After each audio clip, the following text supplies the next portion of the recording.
Welcome to People and Profit. This week, a special programme looking ahead to the elections in the United States. Coming up, how will the booming American economy influence voters in the midterms? With small business confidence at a record high, we'll hear from companies in Ohio that are doing well and find out who they're thanking for their success. And we take a look at some of the economic challenges that the new Congress members will face. Well, for the incumbents, it's an enviable position to be in heading into an election. The American economy is growing strongly and the unemployment rate is at its lowest since 1969. So what's driving this boom and can it last? We'll delve into those questions in just a moment. But first, Ellen Gainsford brings us this snapshot of the US economy. During his campaign for the presidency, Donald Trump pledged to put America first. But has his unique brand of economic nationalism paid off 2 years down the road? By many measures, the US economy is booming. Unemployment is going down, following a trend that started under President Obama. It's now at the lowest level since 1969. Economic growth surged to 4.2% in the second quarter of this year and remains strong at 3.5%, boosted by Trump's cuts to corporate tax under his 2017 Tax Cuts and Jobs Act. But as the amount of money going into state coffers has gone down, the budget deficit has risen, expanding to an estimated $782 billion in Trump's first full fiscal year as president. Some critics of the president's policies warn that the US economy is riding a sugar high. They say that the recent increase in growth is partly down to companies rushing to secure products before trade wars worsen. Trump's tariffs have proved to be one of his most controversial tactics at home and abroad.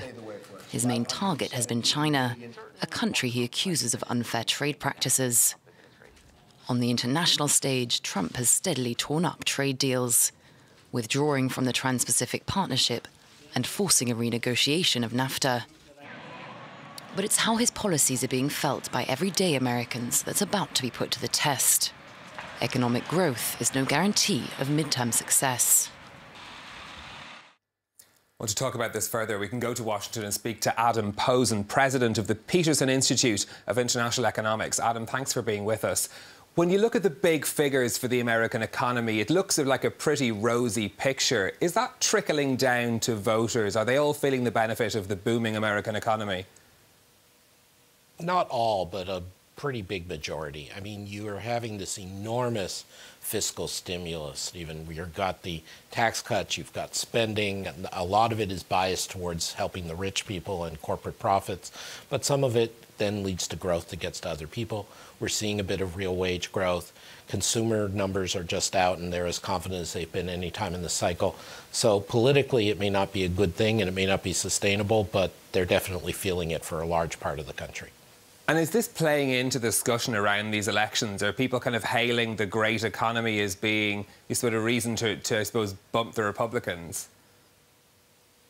I'm not sure about that. I think that to a good degree, people are aware that some of the good stuff in the economy, the share of it going to most working people is still very small.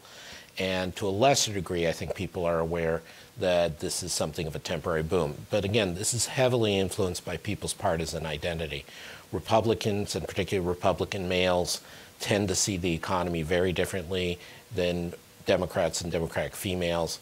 The reality is it's the usual groups of poorer people and people of color who are not benefiting as much as others, and that's just how it works here, unfortunately. Adam, stay with us. We're going to turn to a report now from one of our correspondents looking at the aspect of small businesses in this election. Confidence among small businesses is at its highest level since records began. And our correspondent, Philip Crowther, has been speaking to people in Ohio there about how they're feeling about the economy and, crucially, who they're thanking for the current boom. 3 manufacturing companies in Ohio, packaging, glass and steel, all 3 are doing well, especially over the last 2 years. The reasons they give for the upturn, though, they differ. Rick Harmon works at value-added packaging. Absolutely wonderful, in my opinion. Companies share his assessment of the US economy across the country. Here, they are recruiting and expanding. Mary and Jared Wenrick design cardboard boxes for manufacturing companies. The people in Washington, they're cheerleaders for manufacturing. And I think right now with the U.S. economy and the strength of the dollar, that the U.S. is one of the top in leading in manufacturing right now. And I think jobs are coming back here. And they are, especially in small and medium-sized businesses. At the Glennie Glass Company, 25 new jobs were added over the last 2 years. Braxton Smith's business is manufacturing and distributing flat glass. He says taxes have been reduced by 10% during the Trump administration. Pre-Trump, with the Obama administration, we were growing, but at a fairly sluggish pace, maybe 2%, that kind of thing. We're seeing a lot more new construction, which affects positively the glass business. Across town, Cincinnati Gasket also deals in glass and mechanical seals. The shipping department is a good clue for how things are going. We probably ship, 50 packages a day, UPS, and you can see the pile there. Larry Uhlenbrock's company has grown too, and he thanks the president for one particular policy. The thing that's worked the quickest was the aluminum and the steel tariffs. I mean, there is such a direct line from what the president did to what has happened to us already. Larry concurs that the U.S. economy is indeed booming. They all say it is Trump's economy. Well, Adam Posen is still with us from the Peterson Institute in Washington. Adam, hearing there at the end of that report, people welcoming the trade tariffs as helping their businesses. Is that, I suppose, how does that play out across the whole economy? We've been talking an awful lot about the damage from trade tariffs, but some people seem to be seeing benefits from it. Well, there's always going to be a few. And, I mean, your reporter was focusing on a particular slice of people in Ohio with particular kinds of businesses. But it is a simple fact that there are 40 jobs that use steel and aluminum as an input for every job that produces steel and aluminum. And there is almost as many businesses, it's at least 20 to 1 businesses for every business that directly involves steel and aluminum production. So most people, not just the big multinationals trading, most small businesses are suffering as a result. It's just on net, they've got all these other things going on in the U.S. economy. The other point to be made is the tariffs are going to get worse. So the U.S.-China trade battle seems to be escalating consciously by the Trump administration. And after Christmas, after New Year's, it's going to start to affect individual workers' pocketbooks quite a bit more. And that's a challenge that the next Congress, however it's composed, are going to have to deal with to a certain extent. Is that the biggest challenge, do you think, they're going to have to deal with on the economic front?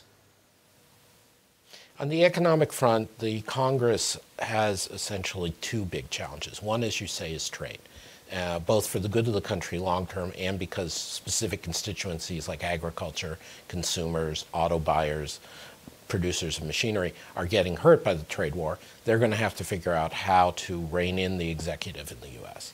The other issue is going to be fiscal policy. If the Democrats win the control of the lower house, as seems likely, then you won't see any major changes to tax policy. There's a possible that they'll get an agreement on infrastructure, and you almost certainly get no progress on deficit reduction. If you get a Republican still maintaining control of both houses of Congress, you probably get additional tax cuts, which is kind of crazy at this point in the cycle, but that's unfortunately what I would expect. And do you see the economy now as being at the peak of the cycle? We've all of this stimulus, as you mentioned, from the tax cuts pouring into the American economy, boosting so many of these headline figures that we see. Are we about to turn for the worst, do you think? I think it's going to take a little while longer. I mean, it's possible that the tariffs not only have the long-term effects and the effects on people's purchasing power, they start to erode confidence in business more broadly and undercut investment. There's some initial signs of that. So it may be that by this time next year or even 6 months from now, we'll be feeling it. More likely, though, I believe that as long as there isn't large inflation, which causes the Federal Reserve to hike rates faster, we're still going to be expanding well into 2020. If the Democrats do take control of the House, which, as you mentioned, is one of the options that looks probable at this stage, Do you see there being any pushback on the markets? Do you think investors are going to be concerned about what direction economic policy may take? I don't think so, because, as I said, it's not like the structural changes that the Trump people made in terms of tax cuts benefiting business are going to change very much. Regulation, interpretation, and implementation, especially in areas like energy and environment, again, Congress on its own, the House of Representatives cannot change that. That's very much in the executive mandate. I think there will be a little bit of friction because there will be hearings into the various seemingly corrupt activities of various members of the Trump administration and his family. And that will create a bit of uncertainty. But basically, this will be deadlock on the economic front. Should we be worried about inflation at this stage with the economy at this point in the boom cycle?